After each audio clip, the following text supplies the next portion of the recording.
I was sitting at my desk, surrounded by the hum of the office, the comforting sound of keyboards clacking and phones ringing. It was just another typical day at work, crunching numbers and analyzing data, when my phone buzzed. I looked down at the screen. The text was from Catherine, my mother-in-law, and it read, "Family dinner tonight, be there." I stared at the message for a moment, feeling a chill creep over me. That smiley face at the end wasn't friendly. It felt more like a challenge, a warning rather than an invitation. I could almost hear her voice in my head, sweet but sharp, like a knife hidden under velvet.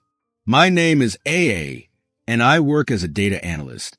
My job is all about numbers, predictable, logical, clear. Numbers don't talk back or make things complicated. But my personal life? That's a whole different story. It's like a tangled mess of feelings and misunderstandings, and I can't always find a way out of it. James, my husband, is a good man, but he's stuck between me and his mom, Catherine. She's a retired school principal, but she hasn't really retired from bossing people around. She likes being in control, especially when it comes to her family. Family dinners with the Winslows are always tricky. Catherine has this way of making me feel like I'm an outsider. She's always sweet on the outside, but it's clear she doesn't really want me there. Her daughter, Jasmine, is the perfect daughter-in-law in her eyes. She's polished, successful, and always does whatever Catherine wants. And me? I feel like I'm always a second choice, never good enough. When I looked at the time, I realized there was no way out of this dinner. I could pretend to be sick, but James would just shrug it off and say, "That's just Catherine being Catherine." I knew better, though. There was always a reason behind her gatherings, and tonight, I had a feeling it wasn't just about having dinner together. When I got home, James was already there, standing in the kitchen, looking like a deer caught in headlights. Hey, he said, trying to sound casual. "Mom texted you, right?" "Yeah, she did," I replied, trying to sound neutral. "Do you know what this is about?" He shrugged, his usual response when he didn't want to get into anything. "You know how she is. Probably just wants to catch up." I nodded, but I could feel a knot in my stomach. I knew Catherine never just wanted to catch up. There was always an agenda, something hidden beneath the surface. I just had to figure out what it was this time. As we drove to the Winslow house, James talked about his day at work. I nodded in the right places, but my mind was elsewhere, bracing for whatever Catherine had planned.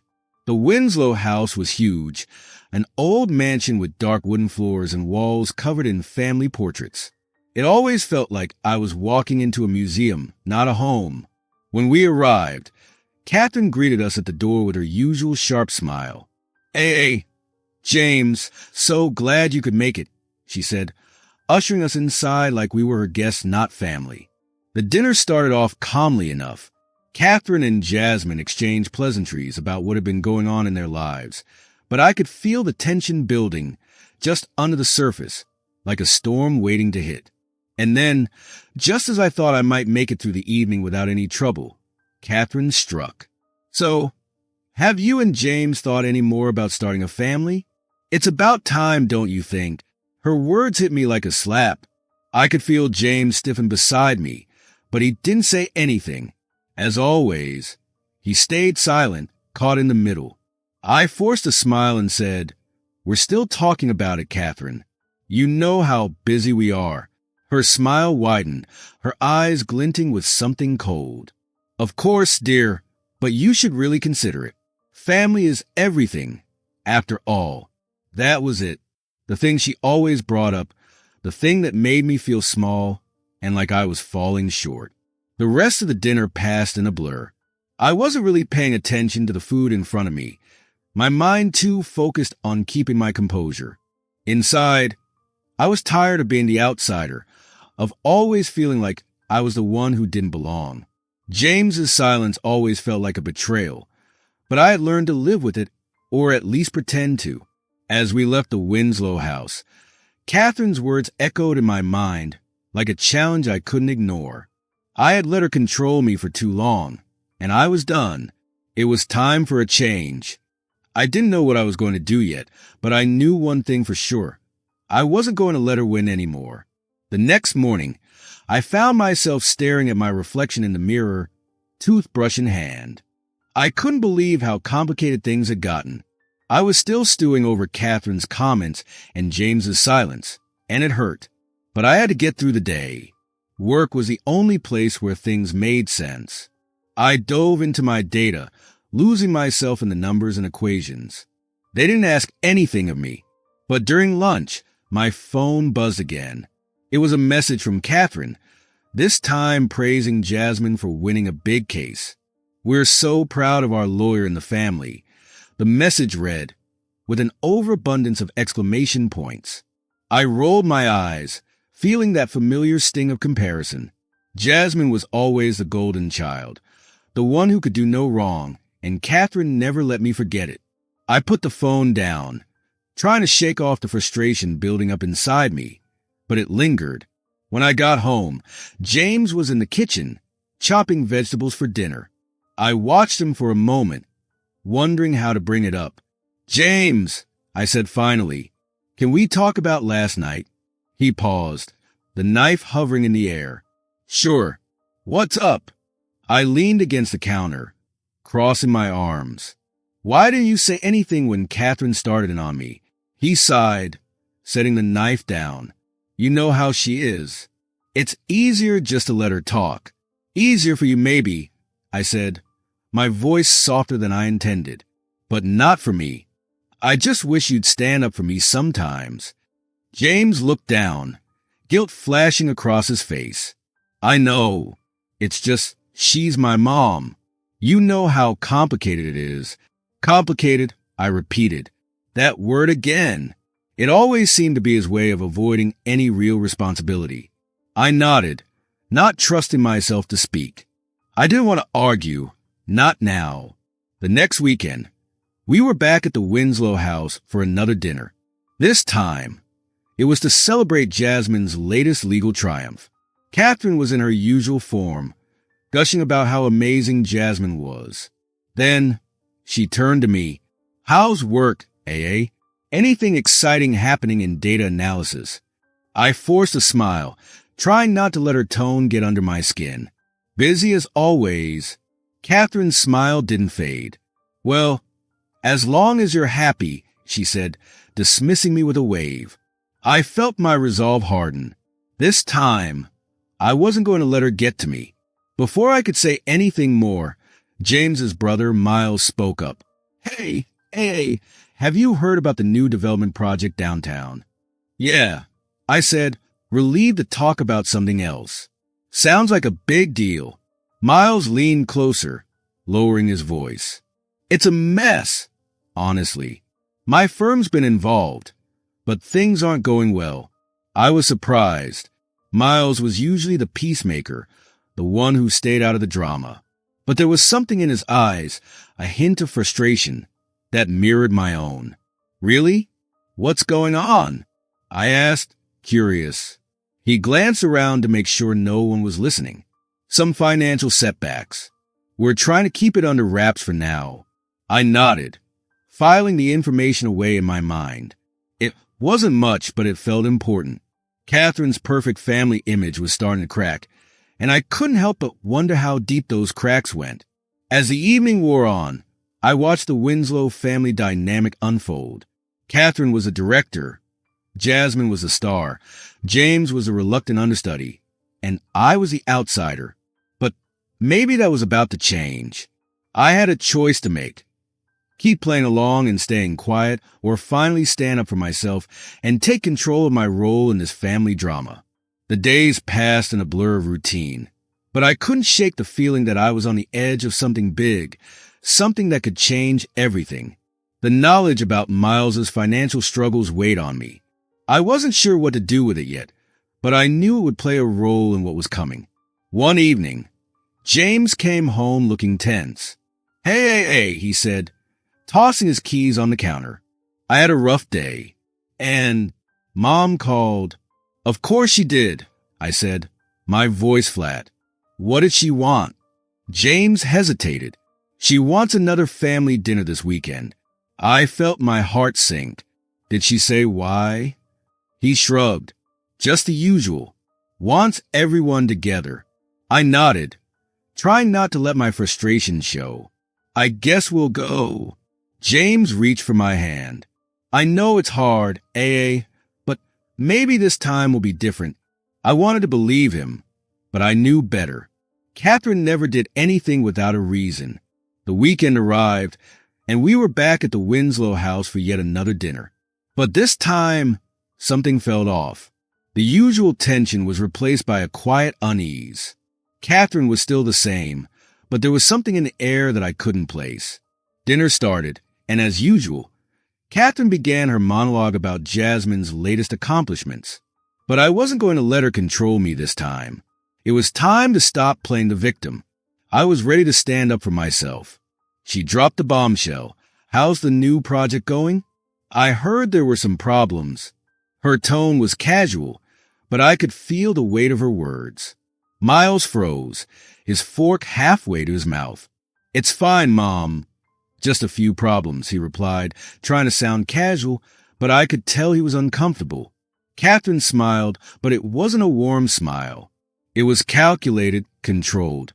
I hope it's nothing too bad, she said, her voice still smooth, but I could hear the undercurrent of concern in her words. Miles's eyes flicked to mine, a silent plea for help. I felt my anger rise. Catherine was trying to control everything, even the smallest details of our lives. But I wasn't going to let her win. Not this time. Before I could speak, Jasmine, who was sitting across the table, chimed in. I'm sure Miles will handle it, she said smoothly, her eyes sliding over to me. We all have our strengths, after all. The implication of her words hung in the air, like a cloud of judgment. I clenched my fists under the table, the familiar anger bubbling up. This was a moment I had been dreading. I could stay silent, let them continue to manipulate and control everything, or I could stand up and change the narrative. I took a deep breath, my mind made up. Actually, Catherine, I said, my voice steady, I've been thinking about how we can help each other more. Maybe we could talk about how we can support Miles with his project. The room went silent. All eyes were on me. Catherine's smile faltered, just for a moment, before she regained her composure. That's thoughtful, Al, she replied, her voice tight with a forced politeness. Miles looked at me, a mix of surprise and gratitude in his expression. Thanks, Al. That means a lot, he said softly. I nodded, feeling a small sense of victory. It was a small moment, but it was significant. For once, I had taken control of the situation instead of letting Catherine dictate the conversation. As the evening continued, I could feel the shift in the room. Catherine was quieter than usual, her confidence shaken. James, though still caught in the middle, seemed to look at me differently, with a new sense of respect. When we left, I felt lighter, more confident. The battle wasn't over, but I had won this round. I had taken the first step toward reclaiming my place in this family. I was ready for whatever came next. Planning Catherine's anniversary party felt like preparing for battle. She had given me the task, but I knew it wasn't just a simple family obligation. It was a test to see if I would fail in front of everyone. Catherine always set me up to fail, to show everyone how disorganized or incapable I was. But I wasn't going to give her the satisfaction. I spent weeks coordinating every little detail of the party, from choosing the venue to selecting the menu. I wanted everything to be perfect, not just to please her, but to show her that I was capable of handling things on my own. The goal wasn't just to make the party look good.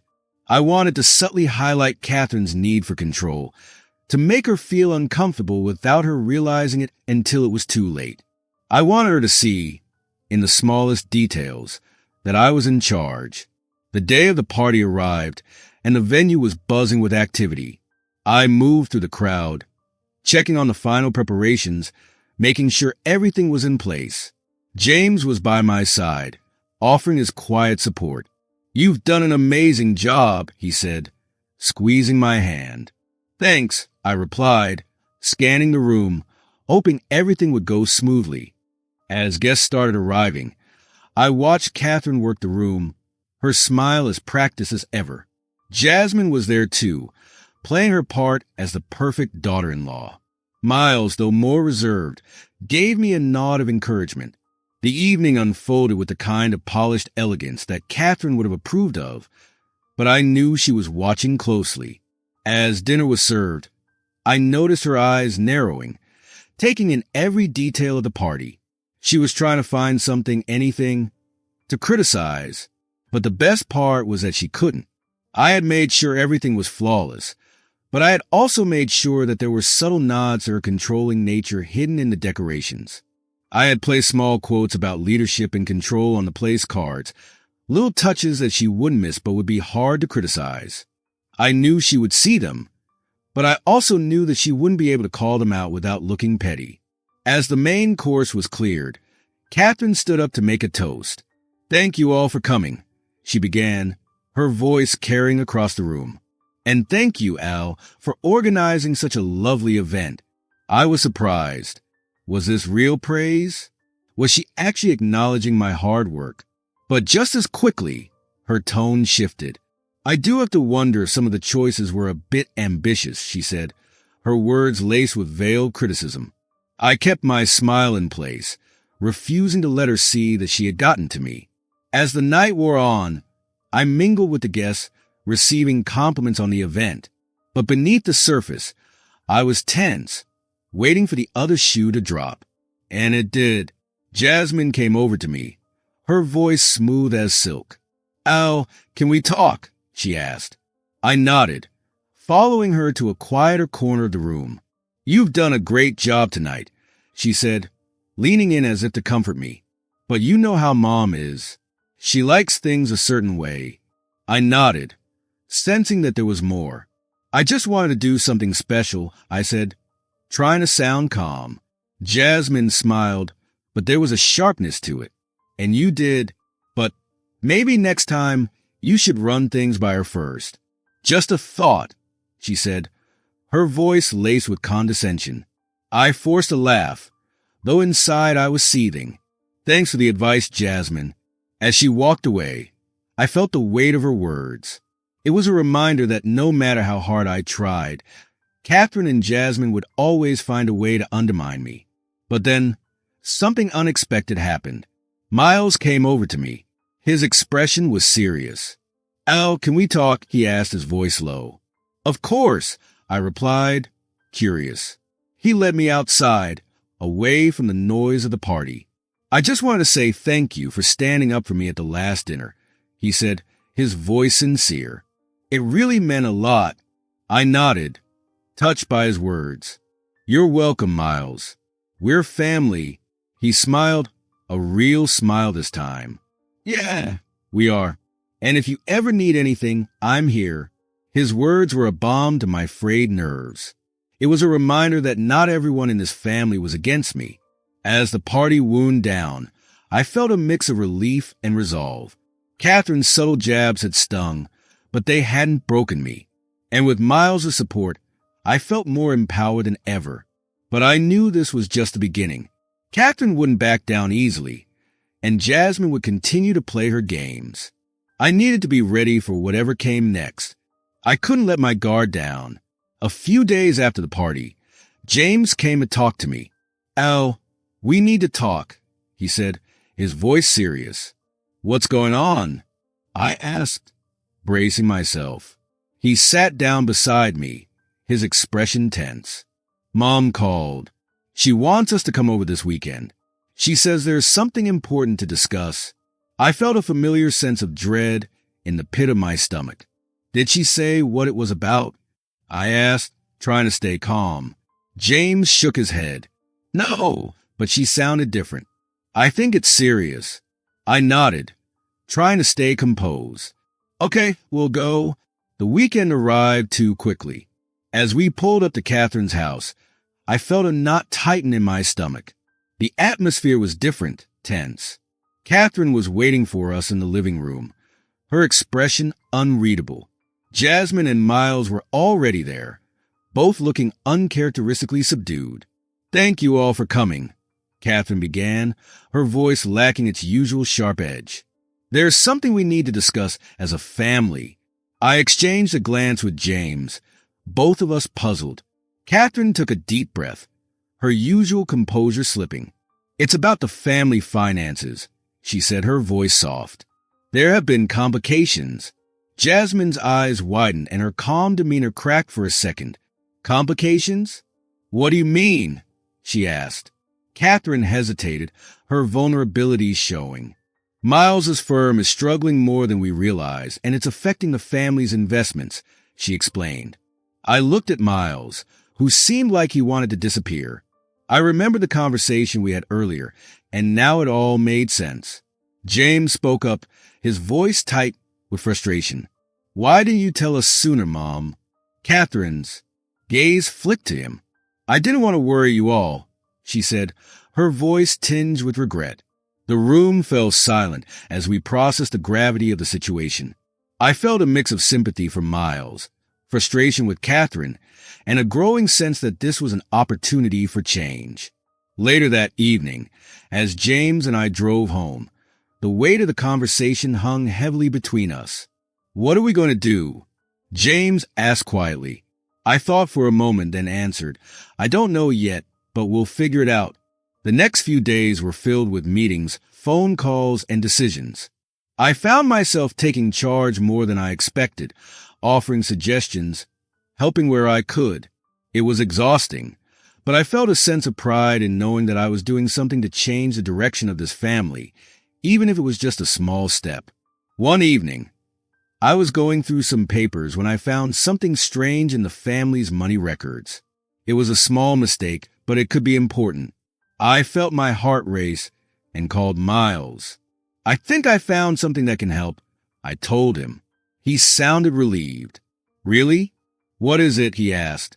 I explained the situation and told him about a plan that might help save the family's business and money. It was risky, but it was a chance to fix things. As I spoke to Miles, I thought about how much I had changed. When I first came to the family, Catherine had made me feel small and like I didn't belong. But now I was part of the family and I wanted to make a difference. But when the call ended, I knew this was just the beginning. The road ahead would be hard and full of challenges. I wasn't sure if I was ready for everything that was coming. I had planned a surprise birthday dinner for Catherine to show her I could be trusted. But when I arrived at the fancy restaurant, the hostess looked confused. "I'm sorry, but we don't have a reservation under that name," she said. I felt my stomach drop. "Are you sure? It was supposed to be for Catherine Winslow," I asked. She checked again, but still said no. I stood there, confused. Had there been a mistake, or had someone done this on purpose? I called James, feeling nervous. "Hey, James, I'm at the restaurant and there's no reservation." "Did something change?" I asked, trying to keep my voice calm. There was a pause. Then James replied, "Oh, I thought Mom told you about changing the plans." I felt like I had been punched in the stomach. "No, she didn't," I said, trying not to cry from anger and embarrassment. "I'm sorry, AA. I thought you knew," James said, sounding sorry. I ended the call feeling hurt and alone. Catherine had done this on purpose to make me look foolish. James, stuck in the middle, had let it happen. Standing outside the restaurant with the city lights in front of me, I felt alone. The Winslow family had pushed me out again. All my hard work to prove myself seemed pointless. Then I got a text from Miles. "I'm so sorry about what happened. Let's meet up. I want to help." His words were like a lifeline. I replied, agreeing to meet him at a nearby cafe. When I got there, Miles was already waiting. "I can't believe she did this," he said, sounding sad. I sat down and thanked him. "I don't know what to do anymore," I said.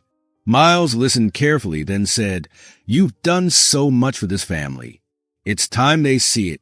We talked for hours, and together we came up with a plan. It wasn't revenge, but it was a way to show Catherine that I wouldn't be pushed around. Miles promised to help, and for the first time in a long time, I didn't feel alone. Later, at home, James was waiting for me. He looked guilty. "I'm sorry. I should have told you," he said. I looked at him and said, "James, I need to know that you're with me. I can't do this alone." He nodded. I promise." It wasn't much, but it was a start. That night, I lay in bed thinking. I knew the road ahead would be tough, but I wasn't ready to give up. Catherine had pushed me down, but she had also made me stronger. I was ready to make my own decisions and show my worth. With Miles and James by my side, I knew I could do it. The drama from Catherine's birthday continued to follow me like a dark cloud. But then, something unexpected happened. Someone at the restaurant had recorded Catherine's mean comments about me and posted it online.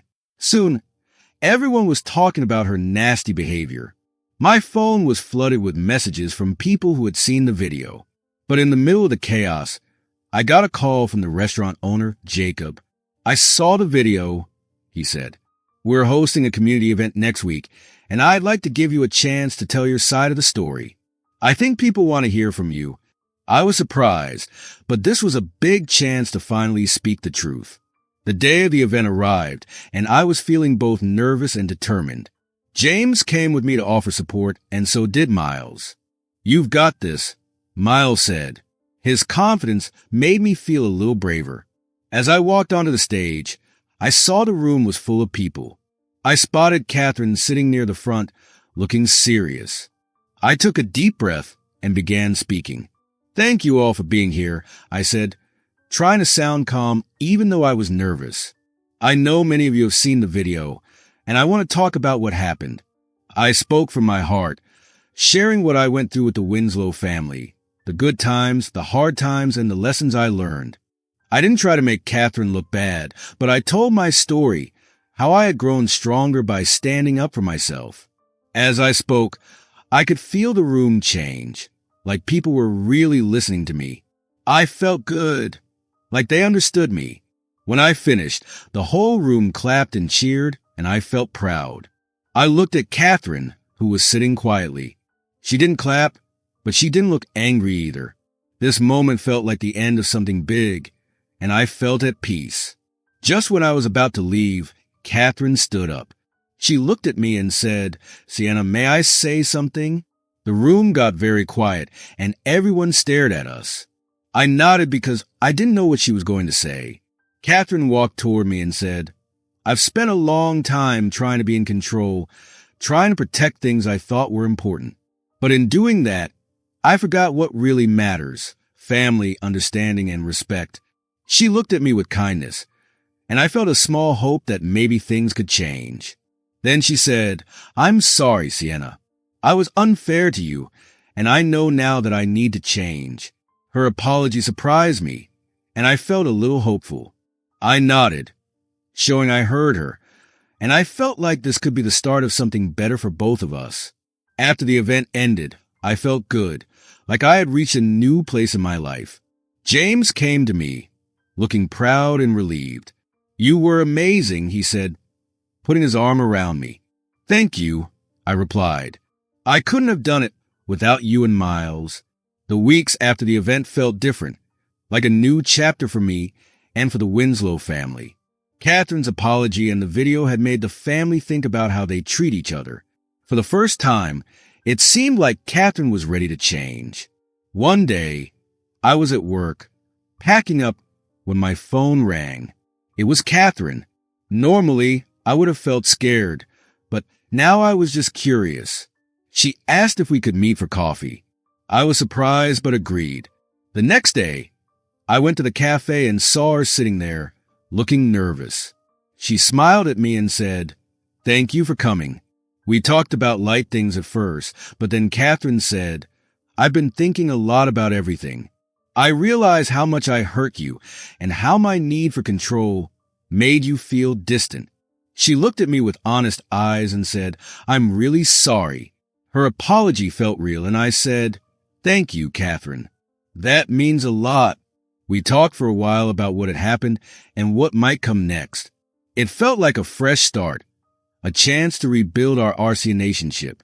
Afterward, I met James for dinner. feeling lighter than I had in a long time. He listened as I told him about the meeting with Catherine. He smiled and said, "That's amazing, Sienna. I'm so proud of you." I smiled back. "I couldn't have done it without you and Miles." Speaking of Miles, he had managed to save his company with the help of the financial advice I had given. Things were slowly improving for the family, and we were healing from past hurts. As we finished dinner, James asked me, "What's next for you?" I thought for a moment. "I've been offered a job as a data consultant for a big tech company," I said, excited. "It's a big step, but I'm ready." James grinned. "That's incredible, Sienna. You deserve it." This job felt like the end of one journey and the start of another, one where I could stand on my own, make my own path. But it wasn't just about the job. It was about everything I had learned along the way. When I got home that night, I found a letter in my bag. It was from Catherine. I was curious, so I opened it. The letter was full of her thoughts and feelings, things she hadn't said before. She talked about her regrets and what she hoped for the future. It made me understand her a little better and gave me hope that people can change. It also reminded me that forgiveness and growth are possible. As I lay in bed, I felt calm and peaceful. My journey had been hard, but I had found my voice, my strength, and a new understanding of myself. I didn't know what the future would hold, but I felt ready to face it. If this story made you think or gave you a new perspective, leave a comment below. I'd love to hear what you think. Don't forget to like and subscribe so you won't miss our future videos. Let's keep sharing thought-provoking stories and learning from life's lessons together. Thanks for watching, and I'll see you in the next video.